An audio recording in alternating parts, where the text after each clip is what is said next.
Previously, I worked at Middlesex County College for 16 years. Half of that time, I was in student services, working as a counselor and also a disability service provider. And then I started to work in the academic side of the house, where I taught both psychology courses and the student success course, also coordinated that course, and also served as the director of our faculty development center. So those are some of the areas of my expertise that I bring to the table. I think that if I share a little bit about what I have done in New Jersey, that might be helpful to others. So I'll go ahead and share what I've been doing in my new position as the executive director for the Center for Student Success. I brought together, we have 19 community colleges in New Jersey, and I brought together all the course coordinators. And everyone was kind of doing their own thing. Everyone had different visions and assignments and activities associated with their class. And I wasn't trying necessarily to make sure we had just a one-size-fits-all, but that we actually did have a shared vision, and that we had some, significant assignments that would, demonstrate whether or not that vision was actualized. So here's what I did. I brought these course coordinators together, and we had some pretty significant meetings. I mean, so far we've already had 5 full-day meetings, and we're not all the way complete with the process. But we started by asking the question, what is the goal of this course?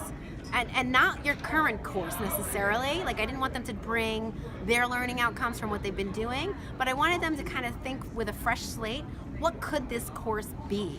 And in New Jersey, we're spending a lot of time looking at guided pathways, which is this national movement on helping students figure out what path is best for them and how do we support them on getting on that path and staying on that path.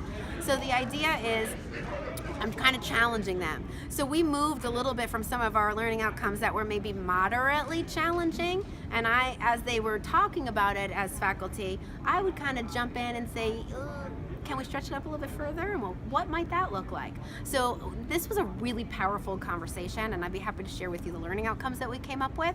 And then after we developed those, if you use the Wiggins and Mattei backwards design model, that's really what I did. I engaged the faculty in this process. So it's their process. They're going to kind of figure this out. But I provided the structure for that and the support. So after the learning outcomes, the next step is to determine what evidence would show us that those outcomes were achieved. So I'm asking them to identify those kind of big projects that would provide that evidence. And again, I was asking them to let their projects and assignments at the door and reimagine really what it could be. Some of them kind of snuck back in because that's really where we ended up.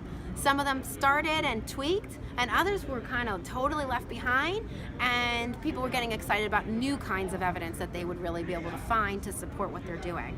So after you create those big major assignments, then what we did was I asked them to then think about, okay, what formative assessments or smaller assignments are going to help kind of pave the way for students to get there. So I'm having them work on those. I actually have them engaged in peer review process. So if I'm creating an assignment with a colleague, we're actually putting our assignment over there, and another group of colleagues is giving us feedback. Then it comes back to us.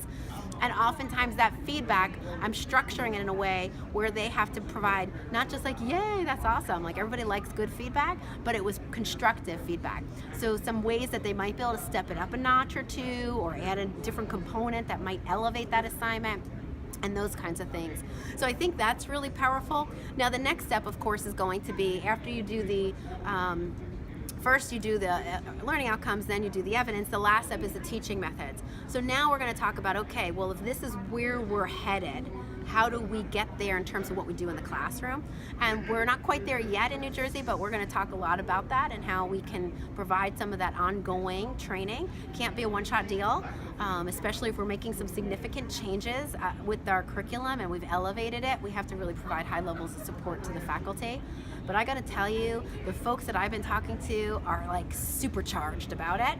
Like they're just really, really excited about working with their colleagues and reimagining, because sometimes things get stale and you need a fresh look, and this kind of opportunity provided that for them. And it's not to say that what they were doing was not working well, but maybe it could work even better. So that's kind of what the approach that I took.